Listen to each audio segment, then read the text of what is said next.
Hello, everyone. Thank you so much for joining us this evening. Bienvenue, bienvenidos, and welcome to Jubilee 2025 Debt Justice Education Series. I'm Tanya Principe. I'm KAIROS's new executive director, or newish. I've been with KAIROS for 4 months now. And it is such a pleasure to be here with you and to have the opportunity to learn alongside each of you. Thank you for your commitment to Jubilee, for being here this evening, and for your commitment to KAIROS. I think you're in for a very special evening with brilliant, passionate speakers. But before we go too far, some housekeeping notes. I just want to let everyone know that interpretation is available in English, French, and Spanish. Click the interpretation button in the menu, and then select your desired language from the list. L'interprétation est disponible en anglais, français et espagnol. Cliquez sur le bouton Interprétation dans le menu. Sélectionnez la langue souhaitée dans la liste. Haga clic en el botón de interpretación en el menú. Seleccione el idioma que desee de la lista. Is everyone on their right language? All right, then, without further ado, I would like to invite Etienne Eason, a student of creative writing and English literature at Concordia University, and a member of both the Eastern Synod Climate Justice Committee of the Evangelical Lutheran Church in Canada and for the Love of Creation Working Group, to acknowledge the land upon which we gather this evening. Etienne? Thanks so much, Tanya. Hello everyone. My name is Etienne, and I'd just like to offer a brief land acknowledgement. So today we're gathered to discuss debt justice, which of course is not just about economics or our global financial system or the international law that governs it. Debt justice fundamentally is about all people and all nations being able to live in right relationship with one another in reciprocal and mutually beneficial ways. So when we do this kind of work, it's really important to ground ourselves in the reality that living in right relationship with the indigenous peoples on whose lands we reside on is an ongoing daily commitment. So we acknowledge indigenous peoples' ongoing presence and stewardship of these lands. We acknowledge both the nations with whom we live in treaty relationships, as well as those that host us on their unceded and unsurrendered territory. We acknowledge the importance of listening to Indigenous voices and wisdom as we undertake the work of creation care and redressing ecological debt, while also acknowledging how Indigenous peoples are being disproportionately affected by the climate crisis, especially in the wake of this summer's wildfire season. Speaking for myself, I'm joining you today from Tiohtià:ke, or Montreal, which is on the unceded territory of the Kanien'kehá:ka Nation. Tiohtià:ke originally means where the group parted ways, which refers to how it was often a gathering place, as it still is today for many nations to come together. I encourage everyone to research and be mindful of whose land you are located on, wherever you find yourself across Turtle Island. So thanks so much. That was absolutely lovely. Thank you so much, Etienne. I'd now like to invite Paul Hansen to lead us in opening prayer. Paul is a Redemptorist priest, and he's the past chair of the KAIROS board, and he is a longtime supporter. We are so glad to have you with us this evening, Paul. Thank you very much, Tina. Be still and know that I am God. God is love. The one who lives in God, lives in love, lives in God. God, who is love. We gather this evening in your presence. We are very grateful for the gift of life given us by our Mother Nature. We are grateful for our home on planet Earth. The new quantum physics reminds that the basis of all reality is energy, relationality, interconnectedness. and the energy the theologian calls love, that is, of God. We gather tonight in this webinar to appreciate that all life on this planet is interconnected, entangled. We gather because we appreciate that the human species survives and lives on this planet if we realize that all life and reality is very much interconnected. Hence, we struggle to create fair, transparent, and binding international frameworks to create justice for all, we humans and all life on our home planet Earth. Tonight, we cry out that present frameworks are simply not working for all. In fact, some are very destructive. And so we see tonight the urgent need for a fair, transparent, and binding international framework to address the sovereign debt crisis, one that places human rights and ecological justice at the center. God, the human family, Mother Earth, and all of creation cries out to you because our future as the human species and life on our planet is in play. We survive as one in love, or we don't survive at all. And so may our discussion tonight, done in a spirit of love all that lives, may it be for us the power and energy, and may we call it a love that will prevail. We ask this in the name of leaders who try to live us and lead us in the family of faith, journeying in the presence of our God, who is love. Amen. Amen. Thank you so much for that, Paul. And in that, well, not in that spirit, but I do need to go over a few housekeeping notes. I wish it was following up in that spirit. Just a few things to help our session run smoothly. To minimize background noise, we've muted participant microphones. If you have thoughts or reflections you'd like to share, please do so in the chat box. If you have questions for our speakers, please also add them in the chat. We will have time for a question and answer near the end of today's session. Also important to note is that today's webinar is being recorded and will be shared on the KAIROS website and by email to all who have registered this evening. We will also be sharing presentation materials from our speakers on those same platforms. And now let us begin. Good evening, everyone, and welcome to the third webinar in our series. Over the past two webinars, we have explored the global debt crisis and the concept of ecological debt, two interconnected challenges that reveal deep inequities in the current international system. Tonight, we're turning to a critical question. How do we build the fair and transparent rules the world urgently needs to address debt sovereignty? This evening's discussion focuses on the case for a UN framework convention on sovereign debt, a framework that would establish just, predictable, and transparent processes for addressing the sovereign debt crisis. We have countries to recover, to invest in climate resilience and social well-being, and to chart their own development paths without being trapped in cycles of dependency. Now, in recent years, very recently, many of us, myself included, have questioned the value of multilateralism. It has been weakened, eroded by rising nationalism, unequal power structures, and a retreat from collective responsibility. Yet, as we will hear tonight, true multilateralism still holds transformative potential when it's grounded in fairness and equality.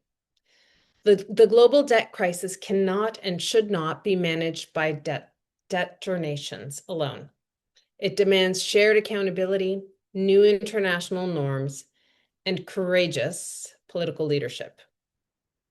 Our very special speakers this evening are Daniela Berdeja, who's a debt analyst and manager of the Atlas of Vulnerabilities in Latin America and the Caribbean, LATINDADD, and Anita Thomas, chair of the NGO Committee for Financing for Development. I think they will both make very compelling cases for why such a UN convention is both necessary and achievable. They will examine how current mechanisms fail to deliver justice for indebted nations and how a rules-based participatory framework could rebalance the scales. As I said earlier, I think you're in for a real treat.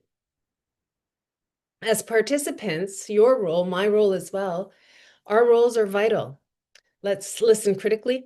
Let's reflect on the implications for Canada's foreign and financial policies, and consider how we, as citizens, advocates, and communities of faith, can push Canada to lead in advancing fair and transparent global rules for debt restructuring. After Daniela and Anita's presentations, as I mentioned earlier, we'll have a moderated Q&A, and then we'll wrap up with some announcements and ways for you to continue to support the Jubilee campaign. So, Daniela, a little bit about our wonderful speaker. Daniela Berdeja Ruiz is a Bolivian economist and engineer. She has experience in financing and sovereign debt policies, including links to economic and sustainable development. Currently, she serves as a sovereign debt analyst and coordinator of the Latin American and Caribbean Vulnerability Atlas at the Latin American Network for Economic, Social, and Climate Justice, LATINDADD. Daniela, over to you. Thank you so much, Tania. Hello, Muchas everyone. gracias. It's a real pleasure for me to be here and share this space with all of you. I will turn now to Spanish to be more fluent and eloquent, I think, to share all the technical topics I want to share with you today. I also want to thank for the wonderful words at the beginning of this webinar. They are very inspiring for me. So, turning to Spanish, comparto. I will be sharing my slides, my presentation. Completa.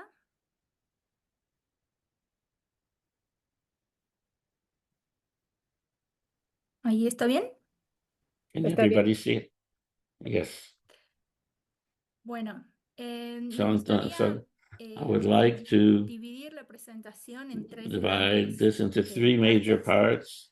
Por un lado, el For one contexto. text, I'm going to talk Por about the otra parte, context. On señalar the other algunas part, deficiencias, talk about some of the quizás, deficiencies de la arquitectura of financiera the financial en términos de los architecture desarrollos más in terms recientes, of the more recent sin dejar developments, de lado las without leaving consideraciones aside estructurales, históricas structural, de fondo de los problemas, historical y structural posteriormente issues, entrar al tema and que hoy then nos going to the reúne, subject for que es la today, Convención which Marco is sobre la deuda soberana. a framework Entonces, comenzando con el contexto, convention. quizás So starting with the algunas context, cosas ya there las are han some visto en things los you've already anteriores seen in the webinars, previous webinars, pero algunos but highlights que me gustaría some of the highlights that I would like to share with you. En cuanto a la In deuda terms pública, of the public sí debt, ha habido un aumento yes, there's been más an pronunciado increase, después de which la is pandemia, since the pandemic, aunque quizás and hoy el even aumento though es it menor, is, it's not los as much of an niveles increase, a but the nivel general son levels muy elevados. are very De high, hecho, in generally alcanzan en speaking, algunos casos and in some cases, niveles históricos. they come to Y historical no tiene levels. que ver And únicamente this con is la not deuda only externa, because que a of the veces es el external foco del debt, análisis, sino which is también one con of la the only deuda one that people interna, see, but que ha also crecido the mucho en los internal países del debt, sur.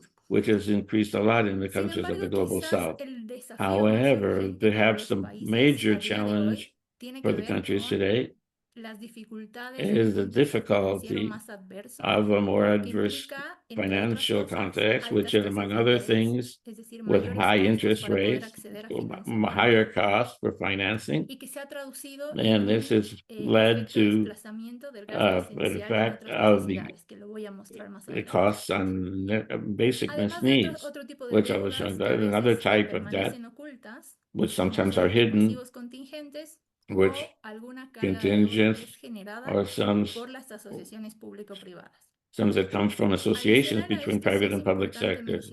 And it's important to mention there's a differentiation between countries with high and medium incomes on basis of an index, which is the personal income in a country, in this, which is defines the access to financing in the best conditions for many countries, but that at the same time hides a series of vulnerabilities that are economical, social, climate, related to climate and the environment, which these countries face when they make decisions on public policy.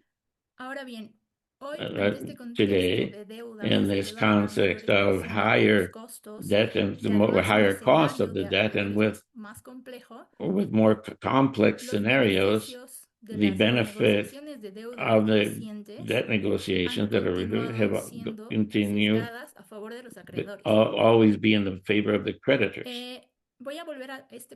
I'm going to come back to this point before, which is the common framework, which is the only thing that exists, the G20 common framework, which is the only structure that gives any type of framework to resolve debt conflicts, which it has a lot of faults, and it has not been able to deliver favorable and concrete results for the indebted countries.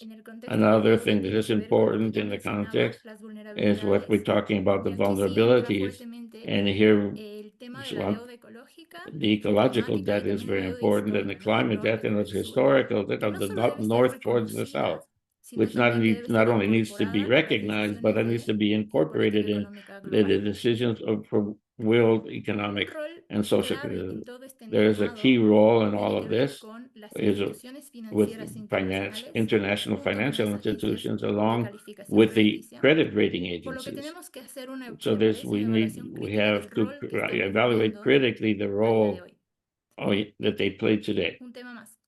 Another when we're looking at a high level of debt and reduced fiscal spaces, and so that there's only a unique response from the Monetary Fund and the World Bank, which is fiscal adjustments to reduce spending, and at the same time, but it has social effects, but the tendency to deepen dependency on the extraction of natural resources, and this is in order to increase exports, and so that we're able to stop the external debt.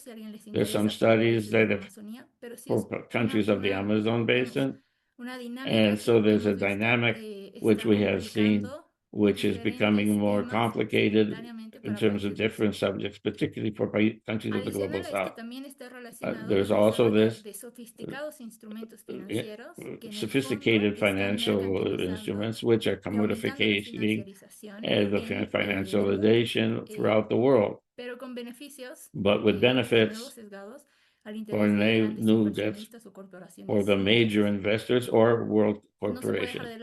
We can't not mention tax evasion, tax benefits, and so that are weekly, and there's a struggle against financial flows, and so there's been a response to the austerity that the fiscal adjustments can lead to.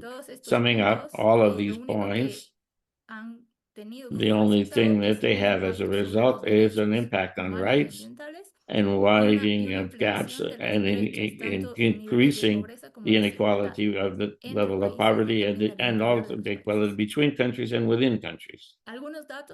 These are some dates, very briefly. The debt service overall, so they pay back and amortization of capital plus the interest payments. This one absorbs 45% of budget revenue and 35% of spending across the global south. This exceeds total spending by 20%, the combined cost of education, health, and social protection. And so that we can see that this is a debt crisis and of this development at the same time. to add to the climate and environmental crisis. What I was saying, the high costs today, if we look at the interest payments only, 3.4 with 4 billion people live and pay more in interest than for education. And this is 3.4 billion. So they're very, very far from the SDGs. Comparatively speaking, in the last years, we have seen if we compare what comes from the debt and what we pay for the debt from 2019, there's an exit of resources instead of interest. So the flow is negative. So what happens with the current architecture of global debt? We have to say debt is a political issue. It's a power relationship between creditors and debtors, but also between the global north and global south, between the richer countries and those that are not as rich. And here we once again, we all have this background of the origin and the dynamics of the poverty and the emergence of the things where we're saying we have to be recognized and has to be incorporated into common business with a sense of justice. We're not looking for solidarity or help. We're looking for simply that things be more just. The world. I was talking about the common framework, and this is from the G20, and it is handled by the World Bank and the IMF. And so that there's the countries that have major problems in this framework. If we compare the countries, those that have restructured their debt outside of the framework, there is no experience to let us know whether this offers any kind of solution for the current problems of the debt, and the relief for the debt has been too reduced. And if we look at the budget today, there's still too much money that goes to servicing the debt, even without the restructuring, even after the restructuring. So this is something that is designed to take care of the country's real needs. It doesn't seem to be the case. There's a phrase in English that I think that applies very well to this process. Too little, too late.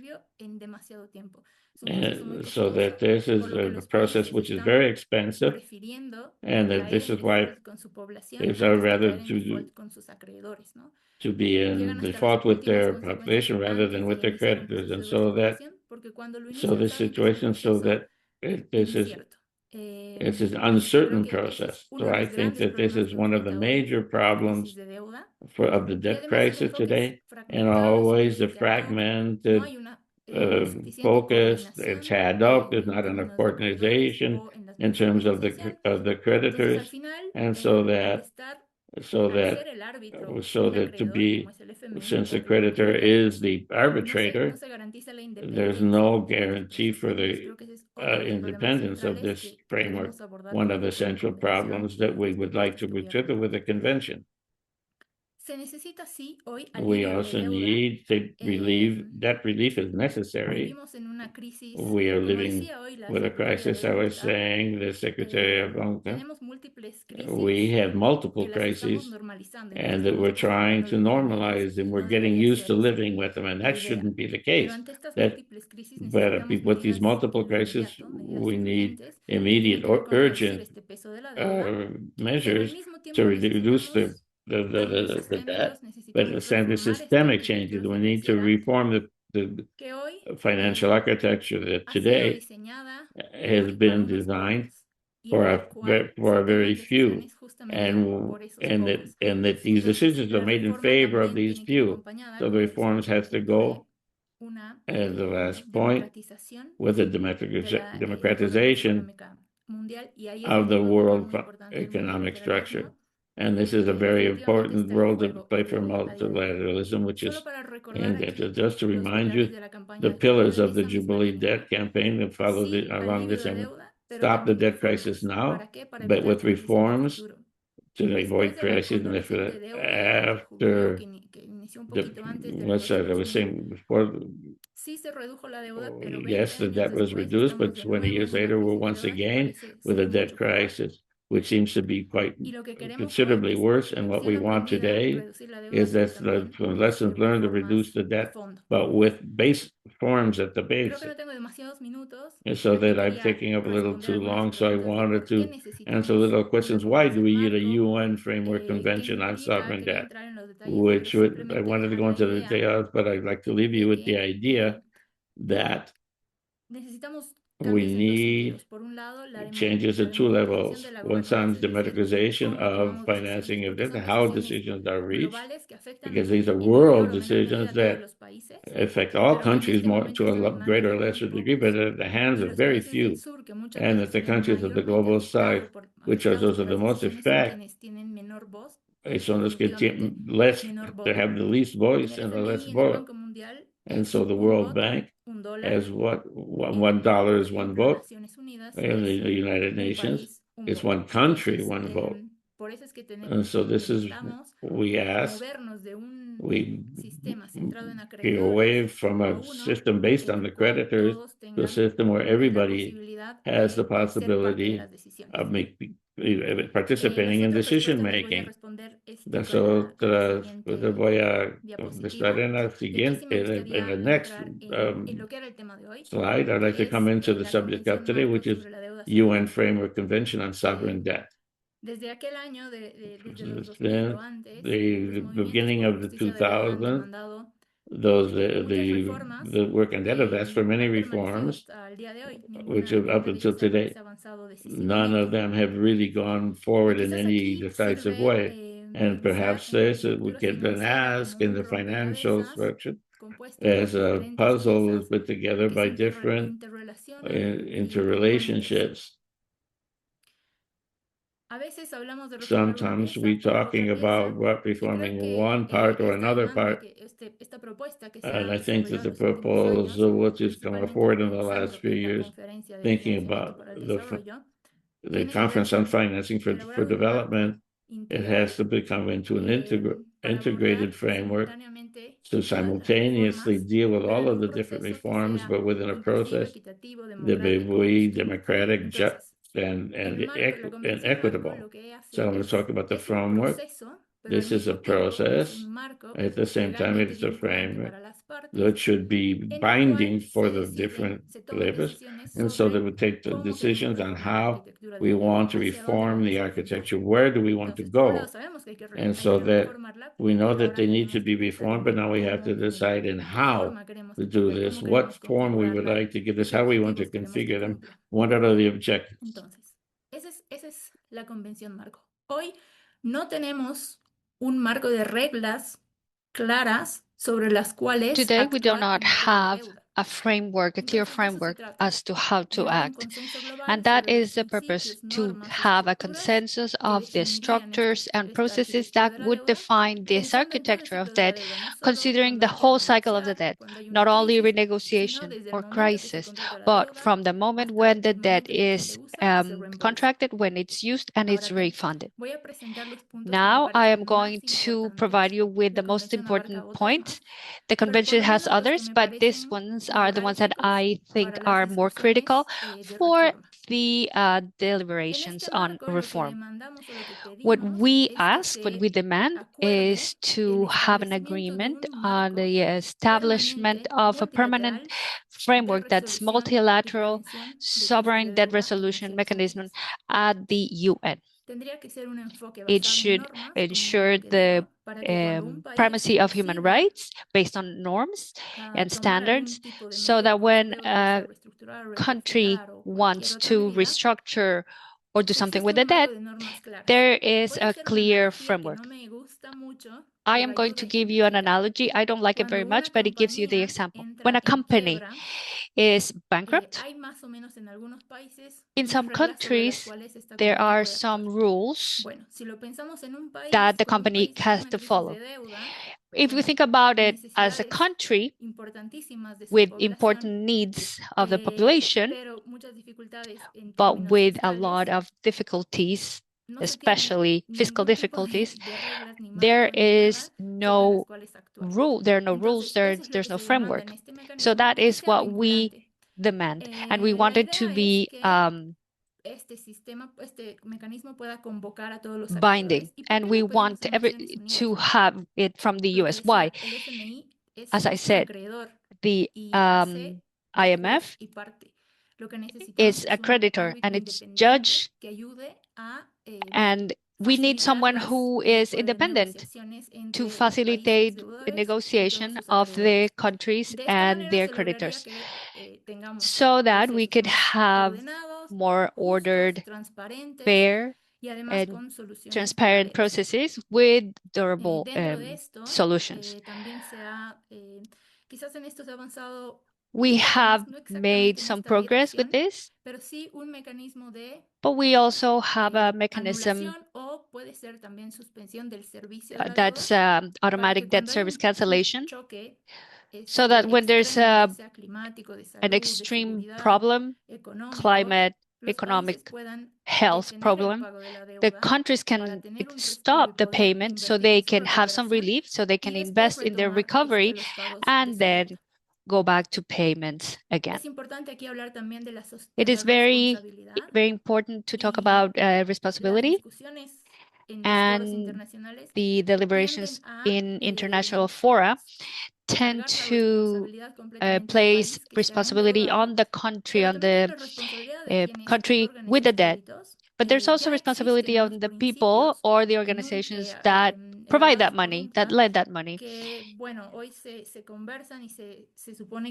Those are the binding, responsible, sovereign, leading, and borrowing principles, and they will be discussed. But we need more. We need them to be binding rules, and we need to be implemented, because we can have all the best principles, but if they cannot be implemented, they are not useful.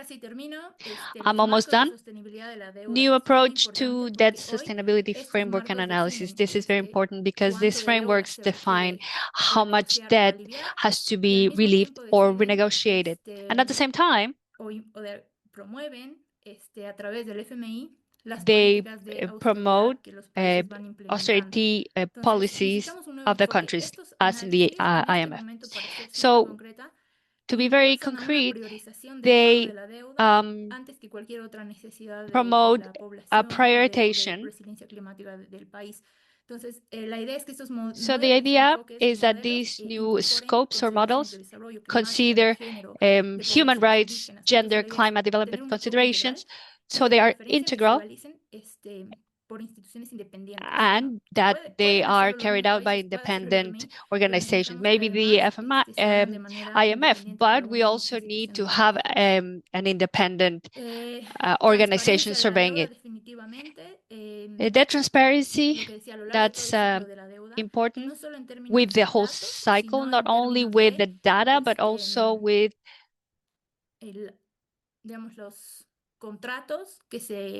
the agreements during the contraction of the debt, and the regulation of the financial system that cannot be put aside. With this, I finish. I think that what we need is a financial architecture or a system that prioritizes life before capital. Thank you. Thank you so much, Daniela. That was wonderful and very insightful. Yes, a system that prioritizes people and planet before capital. We've heard a lot. There was a lot of information, excellent information in that presentation. We are going to take 5 minutes to just pause and reflect, and maybe walk away from our computers, grab a glass of water, and reconvene. So let's take a 5-minute break, and then we'll come back and hear Anita speak. Thank you again, Daniela.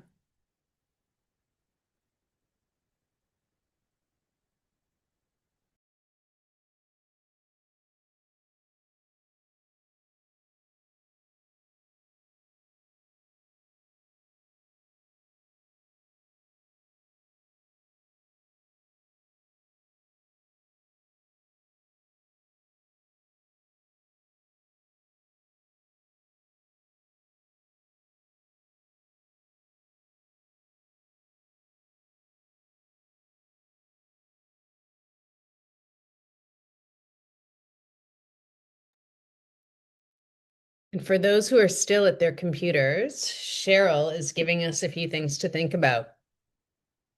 She's written them in the chat, so feel free to take a peek.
One more minute and we'll have Anita.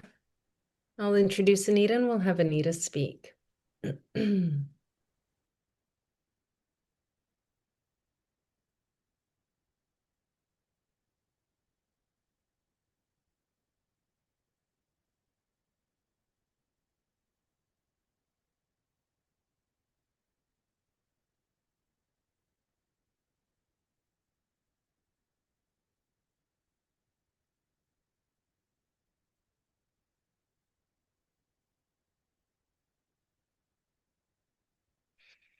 All right, I hope you all have some water and some snacks. And without further ado, I am going to introduce our next speaker, Anita Thomas.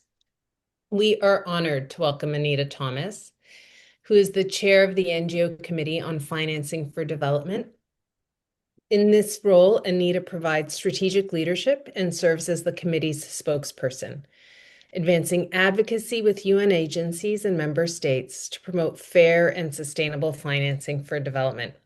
Anita is also the main UN representative for Women First International Fund, which supports the economic empowerment of women and girls worldwide. With more than 20 years of experience in international advocacy, finance, and organizational leadership, Anita has been instrumental in shaping global coalitions, including founding the NGO Coalition to End Violence and Harassment in the World of Work under the ILO framework. She's a frequent moderator and speaker at UN forums, and she continues to drive global dialogue on development financing, decent work, and gender equality. Anita also holds graduate degrees in finance, public policy, and economics, and is a fellow of the Eagleton Institute of Politics at Rutgers University. Welcome, Anita. Thank you. Thank you so much, Tanya, for that kind introduction and for inviting me to this important conversation today as I make a case for multilateralism in the space of UN Framework Convention on Debt. We meet at a time of profound imbalance. The world's poorest countries now spend 5 times more on servicing debt than on climate adaptation. Even middle-income countries, once thought resilient, are slipping into distress. This is not just a technical issue or a technical crisis, it is a moral crisis. Because the current debt system as it stands is not only unsustainable, it is unjust. But injustice in finance is not inevitable. It is a design choice. And what we design, we can redesign. That redesign towards fairness, transparency, and shared responsibility is only possible through multilateralism. Today, I want to reflect on what multilateralism truly means, how it has evolved through history, and how it can guide us towards a fair and binding international framework for sovereign debt, one that serves the common good, not narrow interests. Next slide, please. What multilateralism really means. What does it really mean? There are several definitions online, but at its core, multilateralism is cooperation among 3 or 4 or more states based on shared rules and institutions. It's just not diplomacy. It's a decision to bind ourselves to common principles so that no single actor dominates the system. Next slide, please. So the historical impacts, the history on multilateralism, I thought might be good for us to have a general understanding of what the historical milestones in multilateralism are. At its core, multilateralism is cooperation, as I mentioned already, between 3 or more states on shared rules and institutions. Post-war origins, multilateralism as a peace project. After 2 devastating world wars, humanity learned that peace required shared institutions. The United Nations, created in 1945, became the cornerstone of that vision, built on sovereign equality and collective security. A year earlier, at Bretton Woods, 1944, the world established the IMF and the World Bank to bring economic cooperation and financial sustainability. Now, predating all these processes is 2 UN agencies that are stellar examples of multilateralism to this date at the UN, and they are 1, the International Telecommunication Union, which was established in 1865 to standardize telegraph networks. Now it helps with governance for radio frequencies, satellites, the internet, and more recently, the AI movement that we are seeing across the globe. Secondly, the International Labour Organization. It was founded in 1919 to promote workers' rights, encourage decent employment opportunities, enhance social protection, and strengthen dialogue on work-related issues. I'm sharing this just to give a perspective of how multilateralism functions in the UN space. Now, coming forward in 1947, the General Agreement on Tariffs and Trade, now the World Trade Organization, ensured that rules, not rivalry, governed trade. In that same era, multilateralism meant peace through predictability, order through cooperation. As we move forward, by the 1960s, as nations across Africa, Asia, and Latin America gained independence, the United Nations changed forever. New voices demanded economic justice, not just political equality. The creation of UNCTAD in 1964 and the rise of Group of 77 gave the Global South a platform to speak collectively. Multilateralism in this context expanded from peace project to justice project, a way for smaller nations to speak with collective power. Moving forward, in the 1990s and 2000s, the scope of multilateralism widens once again to address planetary challenges. The UN Framework Convention on Climate Change, which was established in 1992, taught us that no nation could face climate change alone.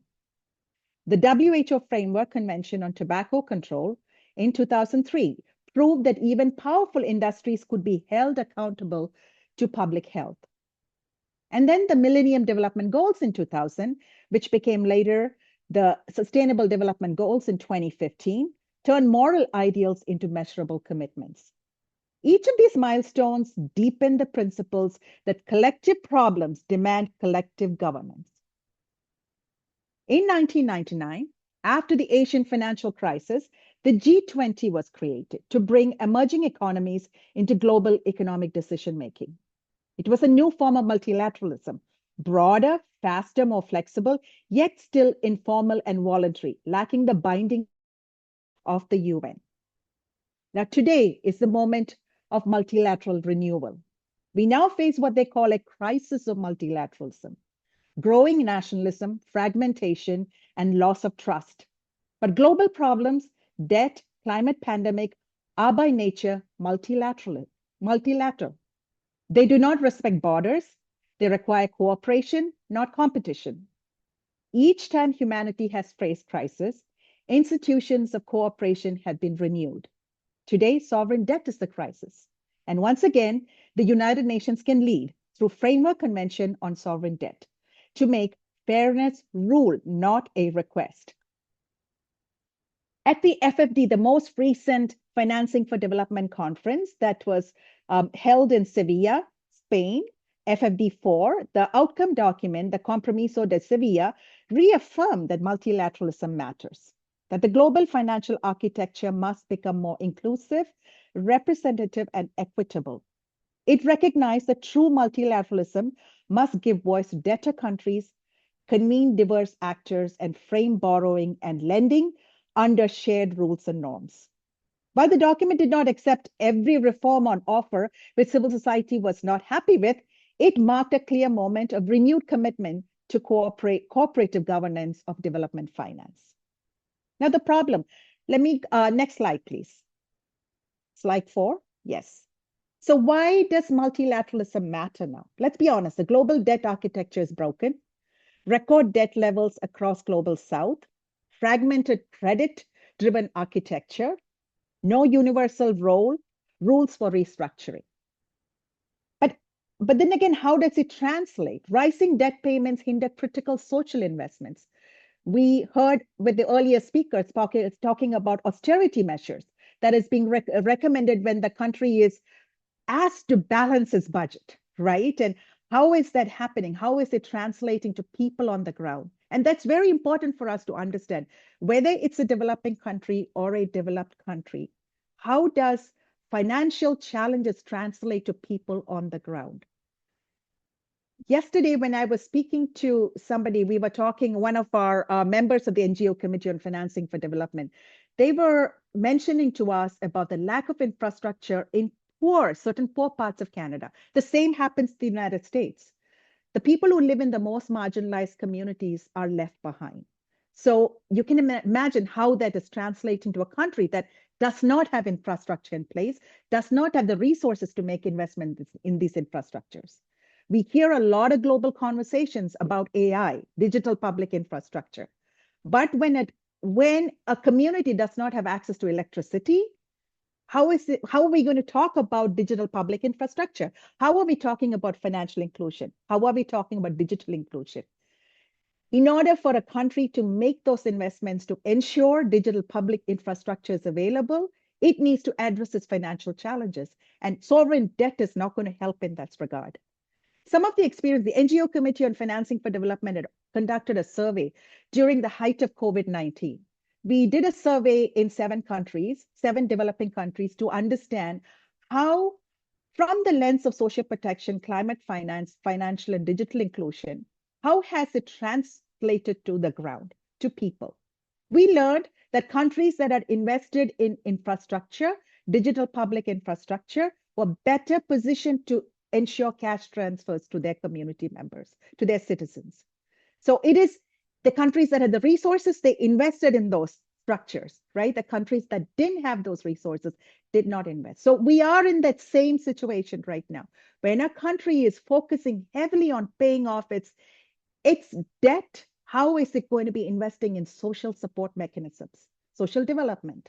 So it is very important that for us to take these into consideration when we talk about how debt translates to people and really moving with the feet. That is what citizens can do. Really get informed, really start advocating with your member states. Understand what your member states are committing to at the UN, right? And then bring it to your senators, your legislators, so this argument can be carried all the way through.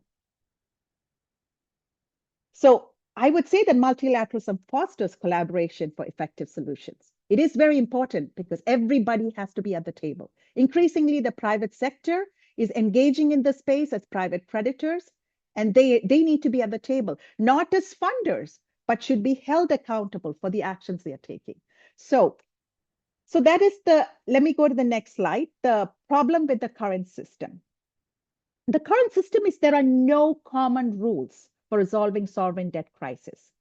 Restructurings are ad hoc opaque, and driven by creditor leverage, not development needs. The G20 framework, as Daniela mentioned earlier, was a start, but only 4 countries have used it. Private creditors who now hold a major share of developing country debt are not compelled to participate. And the IMF and the World Bank, while crucial, are also creditors themselves. So the result, nations spend more on debt service than on health, education, or climate resilience. Our financial architecture has no anchor in justice and no compass in sustainability. A UN Framework Convention on sovereign debt would provide both. Next slide, please.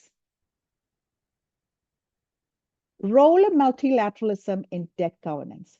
It creates norms for effective cooperation, essential framework and resources to enhance technical infrastructure.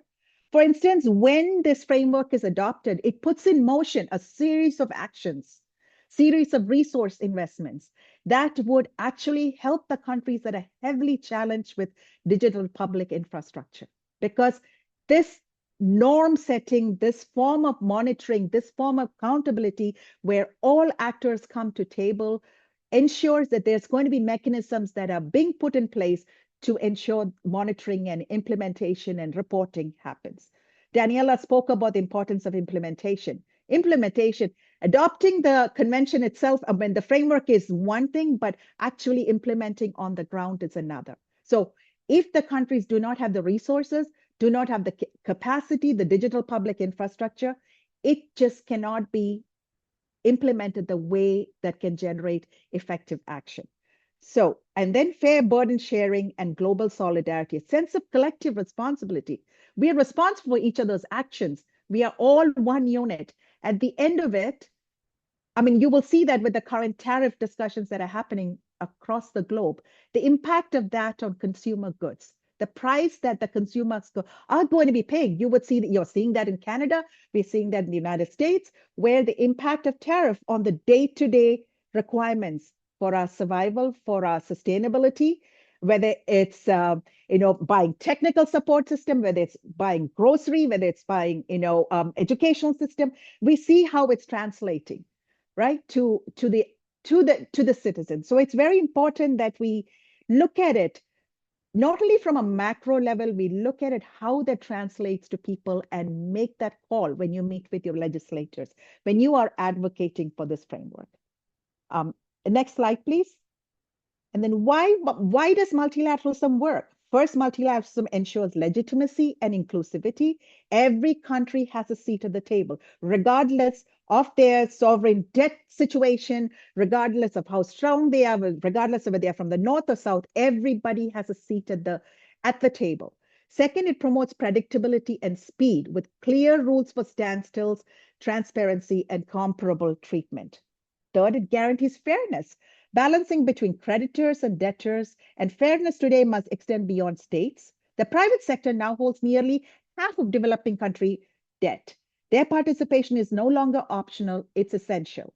You can hold private sector accountable because everybody is tracking the ESG, the environmental social governance metrics. So it's important to make sure that we are tied into this process, just not purely from a narrow perspective addressing debt, but how does it translate to multiple sectors, impact on gender, impact on poverty, impact on social development, and really, and then frame that thought process around that. Fourth is it ensures moral coherence with the SDGs, aligning debt justice with our shared goals for poverty reduction, equality, and climate action. Fifth, it builds systemic stability, reducing contagion and uncertainty. And finally, multilateralism turns debt restructuring from a tug of war into partnership, from a contest of strength into a shared act of stewardship. Next slide, please. Now, lessons from UN framework conventions. There are excellent examples of framework UN conventions, as I already mentioned, on climate action, health initiatives, and land conservation. Next slide, please.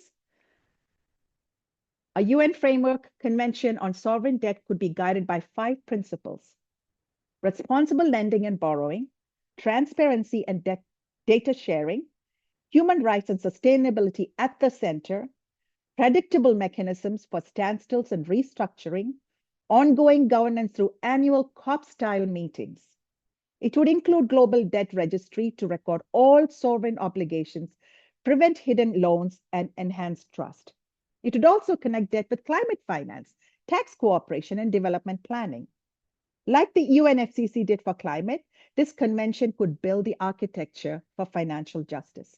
And multilateralism is at the center of it. Without it being at the UN, all actors are not going to be at the table. So it is very important that we advocate to make sure this happens at the UN level. And next slide, please. Now, the challenges ahead, there will be resistance. Some fear loss of sovereignty. Private creditors fear accountability. Negotiations will be complex, but compromise is only legitimate when everyone is at the table. Multilateralism may be slow, but unilateralism is unjust. The real danger is not that multilateralism fails. It is that we accept the status quo. So, and next slide, please. What can Canada do in this space? Middle powers like Canada can help bridge the divide between North and South, debtors and creditors. Canada can champion the UN Framework Convention process, use its G20 and Paris Club positions to push for reform, pass anti-holdout legislation to protect debtor nations, promote climate-resilient debt clauses and debt for nature swaps. And finally, fund UNCTAD and UNDESA to strengthen global debt governance. I'm not sure how many of you are familiar with the UN80 initiative. There's going to be heavy streamlining across the UN with regard to staff, with regard to investments, with regard to resources, because of all the challenges that the UN is facing. It is important that funding is crucial, and Canada as a developed country can make this happen. Canada's reputation for constructive multilateralism, from peacekeeping to global health, can now extend to debt justice. I want to remind you of an initiative that happened at the height of COVID. We call it, as NGOs call it, as the Canada-Jamaica Initiative, but it's got a formal name, Financing for the Development in the Era of COVID-19 and Beyond Initiative. I'll share the link in the chat. Read about it. It was initiated by two governments, Canada and Jamaica. Right at the height of COVID, these countries came together to initiate a series of actions at the UN. And I would like to argue that these discussions really set the path for the Summit of the Future. It set the path for the FFD4. It really defined a lot of conversations that came after that. So it's important that we look at such engagements at the UN that have happened and where Canada has spearheaded it. And it's really led into a series of actions that are helping us right now. So also ensuring, and it's also Canada can also ensure the effective implementation of the Sevilla outcome that came from the Financing for Development Conference. Commitment to fair and timely debt restructuring. Secondly, UN-led coordination and guiding principle. The outcome document requests that the UN Secretary General, together with the IMF and World Bank, to propose voluntary guiding principles on responsible sovereign borrowing and lending and explore ways to close gaps in global debt architecture. So this is an area, there's already commitments to do this. And so Canada, as a government who is a member of the United Nations and a powerful member of the United Nations, can push for this.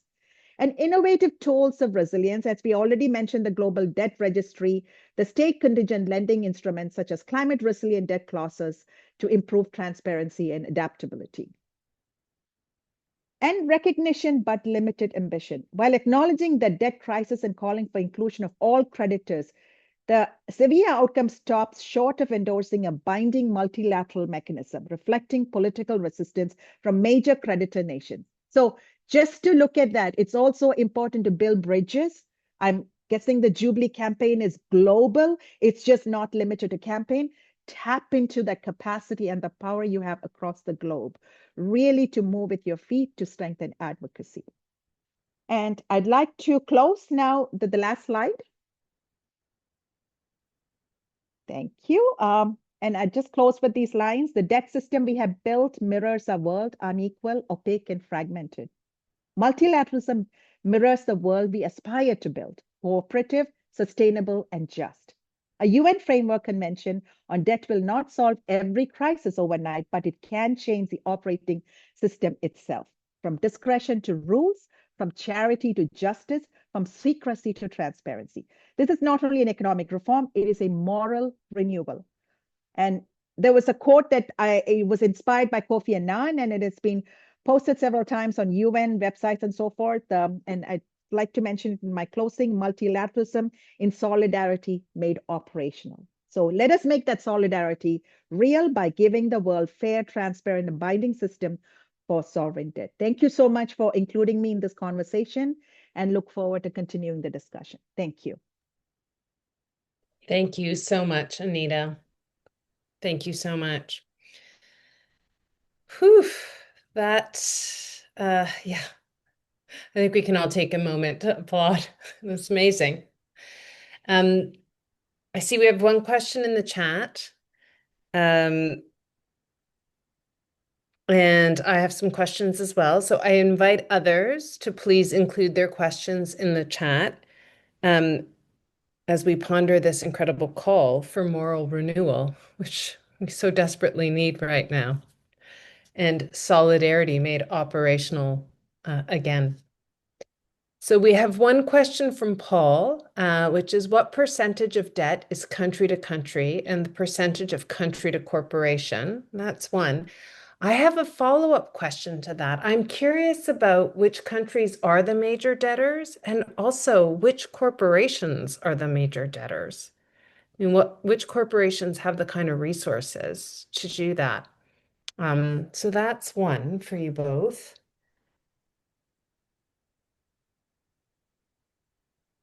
And we invite others to add their questions in the chat as well.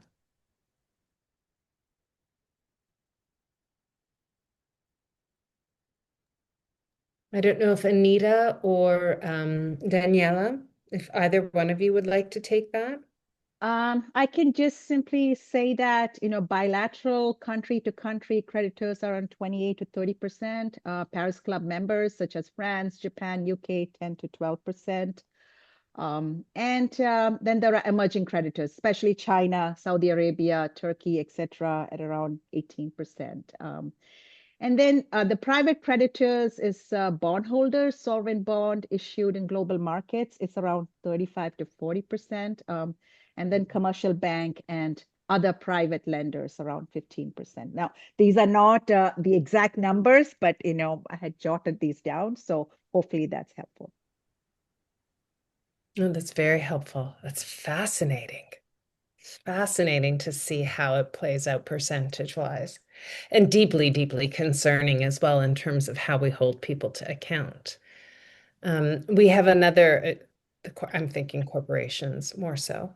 We have another question. If I may just add one more point. In 2024, developing countries' total external debt was around $9.1 trillion and about $4.5 trillion to private creditors, about 4.6 trillion to official creditors. So bilateral plus multilateral. These numbers are very scary, but that's the reality, right? And just before we get to our next question, do we know how much is given or shared, whatever language we want to use, in bilateral development aid, for example, by comparison? Anyhow, I can research that global number. Yes, yeah. I think, especially with the global registry, this would be very helpful because many times between bilateral credit, and Daniela, you can correct me on this, it's not public information, right? It's not publicly listed. And so it's very difficult to assess exactly how much is being,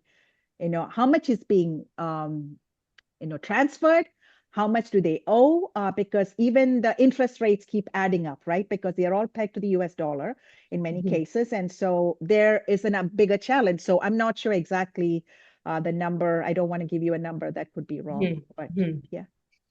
I'm just curious how it seems that development aid can make sense, but the debt relief doesn't, right? There seems to be there seems to be some kind of not moral supremacy, but a sense of doing good in providing development aid and a different sense around debt relief. But anyhow, I will go to our questions.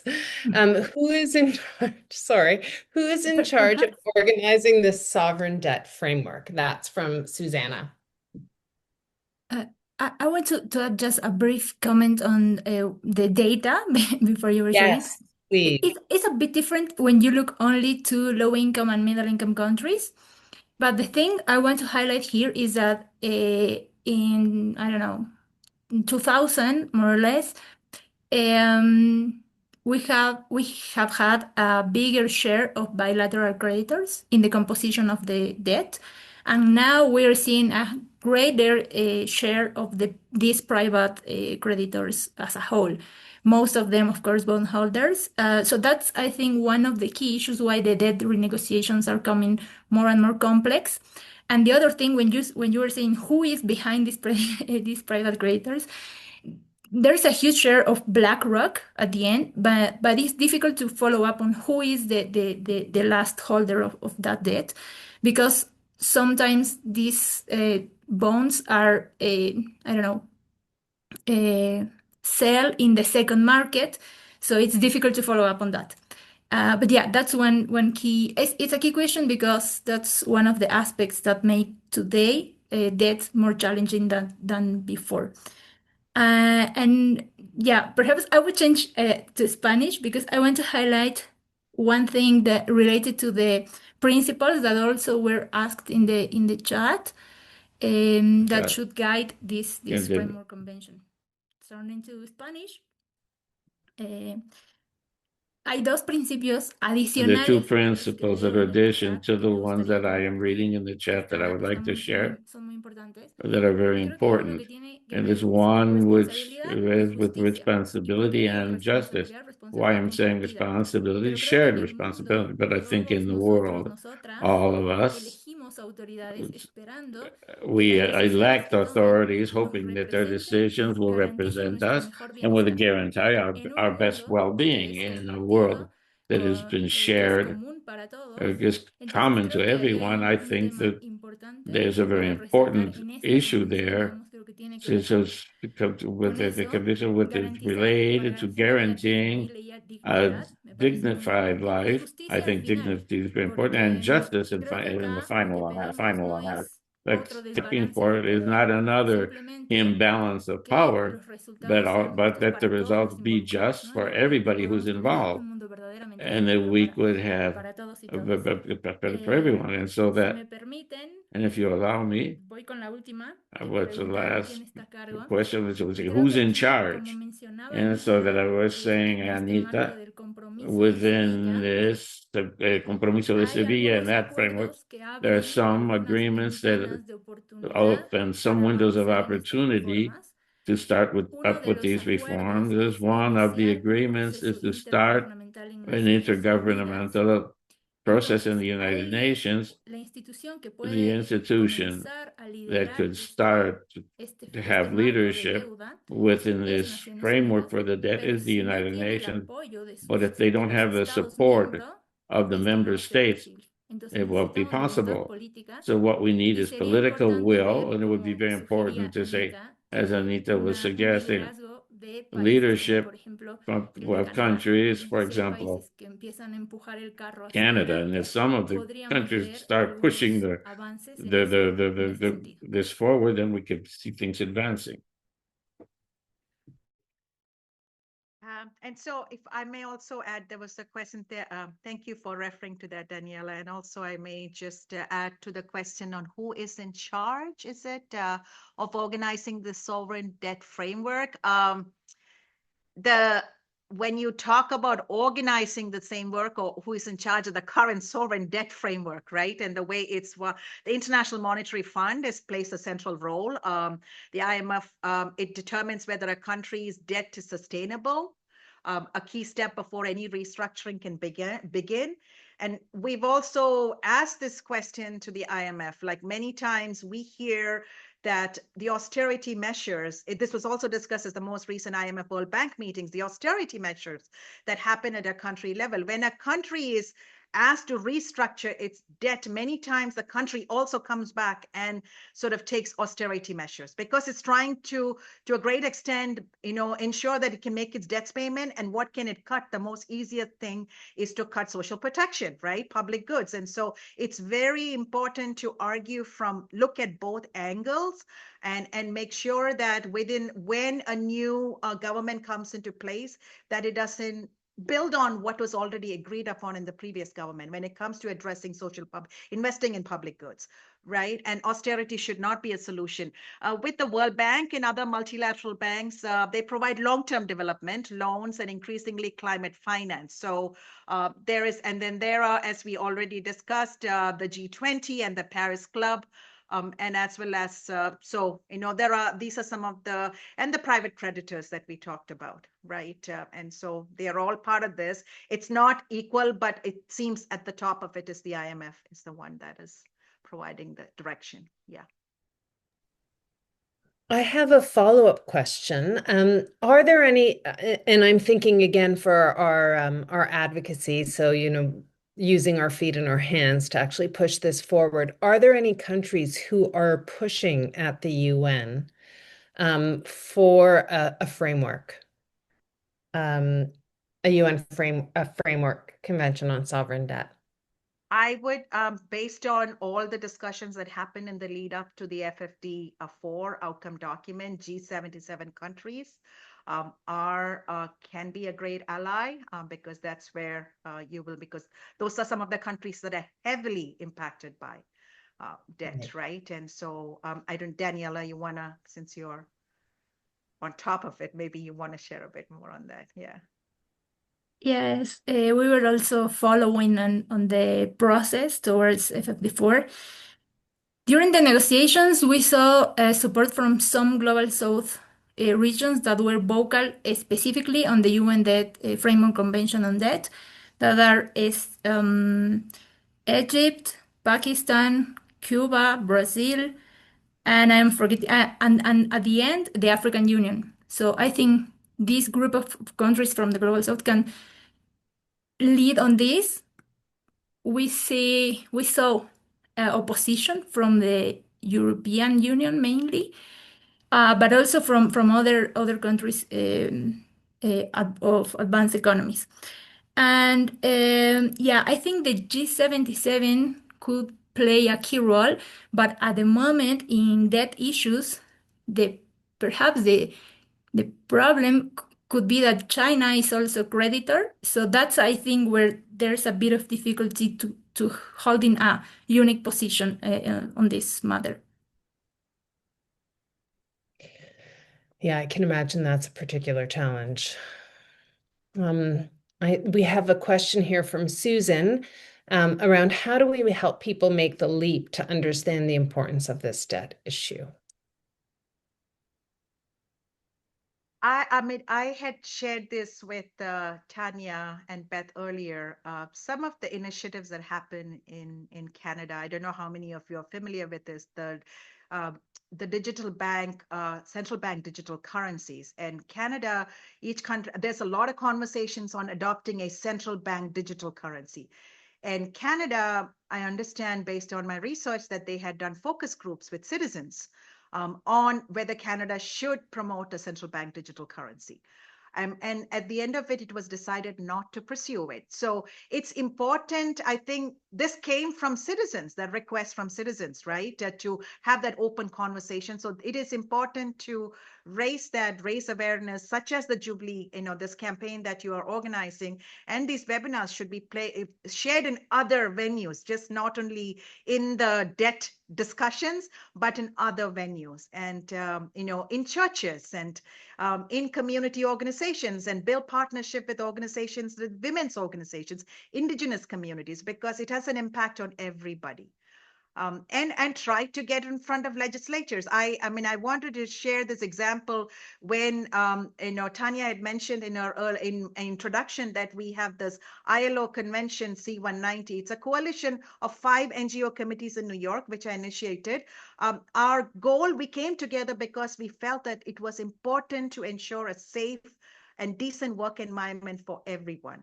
And the interlinkage of that to the economy as a whole, or to social development, to climate, is all there. So we need to look at how debt is having interlinkages with other aspects of the discussions that are happening, and try to bring it into venues that you normally may not think is important, right? And really have partners from other spaces to really promote the agenda that you have to strengthen advocacy. That's really, really interesting to think about how we bring it into other spaces, but also how we connect it to other issues so that it moves it as this standalone, which seems impossible. And there's a question which in some ways speaks to that, or is somewhat addressed by what you just shared, and that is some of the feedback we hear in Canada is creating a UN framework, and this has to be our last question because as much as I could talk about this forever, we are nearing the end of our time together. So creating a UN framework would be difficult to do. What would your response to that be as we approach the Canadian government? I would look at the example of the climate agreements as to how that transpired, because everybody came on the table, right? We would also look at what some of the immediate action items, look at the Sevilla outcome and see what the immediate actions that are recommended, because that was the government committed to that. Right. It's also important to look at the summit of the future. Out of the summit of the future, there is the global the compact for the future. In that, there was a request for setting up, the global financial architecture. So there are discussions that are happening in multiple areas. Try to interlink all of that and ensure that your conversation, because these are also spaces where Canada is very active, right? And try to bring that into this discussion. It may not be the framework right away. It's going to be a long process, but stepping stones. What are the low-hanging fruits in this space? Try to, the call for a working group between the UN, the IMF, and the World Bank. How is that playing out? Is that really taking action? Right? Is that coming into fruition? So, my recommendation would be look at the Sevilla outcome and see what the commitments. I would also request that there are 139, they're called SPAs. These are commitments that were made coming out of the Sevilla platform for action. So look at that and see whether there are any that speak to debt. And if there are countries that have made specific commitments in that space, the sovereign debt reform, maybe those are the countries that you could partner with. Thank you. Just to add, well, first, a message from me that is the biggest changes, I think, were never easy. So not because it's difficult, we will stop. And I think we're an interdependent nations in a world that is more connected than ever. So I think if we want a better world, we need to act together, and that's another key message. And I think, as Anita was saying, to look at this Sevilla platform of action, for action, there are two advancements, and today was launched one of them, that is the Sevilla Forum. And it's not binding, it's not, it's nothing related to that, but there will be a space for open dialogue between all countries on sovereign debt issues. And they are planning to hold annual meetings in Sevilla, and the first task they will try to do is to work on these responsible lending and borrowing principles. So I think, as Anita was saying, perhaps Canada can partner with Spain or other countries in this regard. So yeah, that's what I wanted to add. Thank you so much. As I said, I really could sit here for another hour, but I do need to hand it over to Beth in one moment after I thank our absolutely incredible speakers. I really appreciate your expertise, your insight, and this analysis. I think it has certainly given me much to think about, and I'm feeling very, very energized and ready to take action. But before we move there and talk about what we can do next and how inspired we are to act, I do want to hand it over to my colleague Beth, who is going to talk to you about an evaluation of our webinar series. Sorry, Beth, after that. No, that's okay. Thank you, Tanya. And thank you to everyone for your participation tonight. And if you joined us for the first and second session, thank you for joining us throughout this series. We value your feedback, and so please take a few moments to complete the brief evaluation form. I'm going to put the link in the chat, and you can fill it out while you listen to Tanya share about next steps. We will also send out the link in the follow-up email. So if you don't have a chance to fill it out tonight, there will be a chance to fill it out again. And it's only 5 questions. So please take a few moments to let us know about the series and how we can learn and grow together. Thanks so much.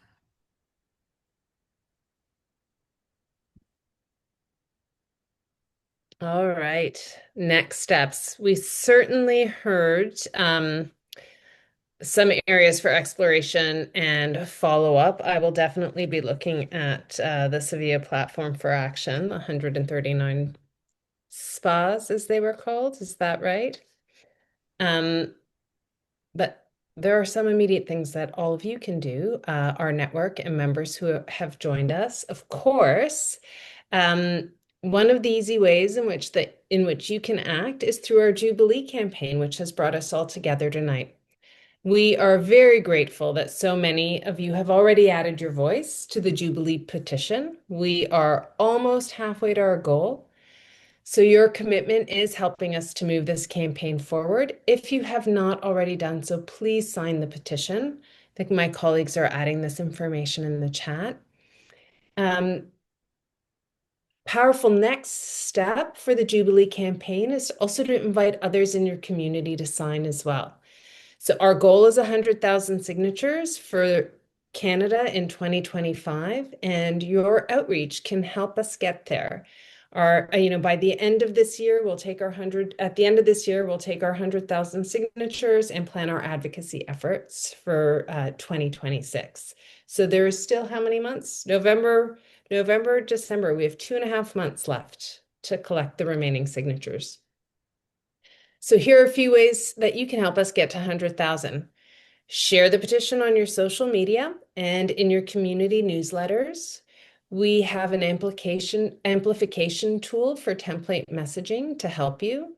We also have an animator's toolkit for paper petitions that you can print out and with worship resources, graphics, and more. And these can help you invite others to take action. Other ways to amplify the Jubilee 2025 campaign, we have the Proclaim Jubilee Initiative, which launched a few weeks ago, and it will run until November 10th. It was timed to coincide with the 2025 World Bank Group and IMF annual meetings, which were held last week in Washington, D.C., and it will run until the start of the UN Climate Change Conference, so COP30, which is happening on November 10th. Participation in Proclaim Jubilee is simple. All you need is a group of people and some way to include a horn. Please visit the link for more information. You can, from November 14th to 16th, we also have the Global Weekend of Action for Climate Justice, which is timed for the middle weekend of COP30. And this members can gather members in your community for a Candles for COP Vigil or a Jubilee Walk for climate and debt justice. And For the Love of Creation invites groups across Canada to host candlelight vigils in their own communities on the weekend of November 14th to 16th. This will be a time to reflect and share our love for our planet and to share hopes for truly transformative action to happen at COP. It's an excellent opportunity to also invite people to sign the petition. In that same weekend, Development and Peace Caritas Canada invites you to organize a walk in your community to show solidarity with people living in countries in the global south that are facing the impacts of debt crisis.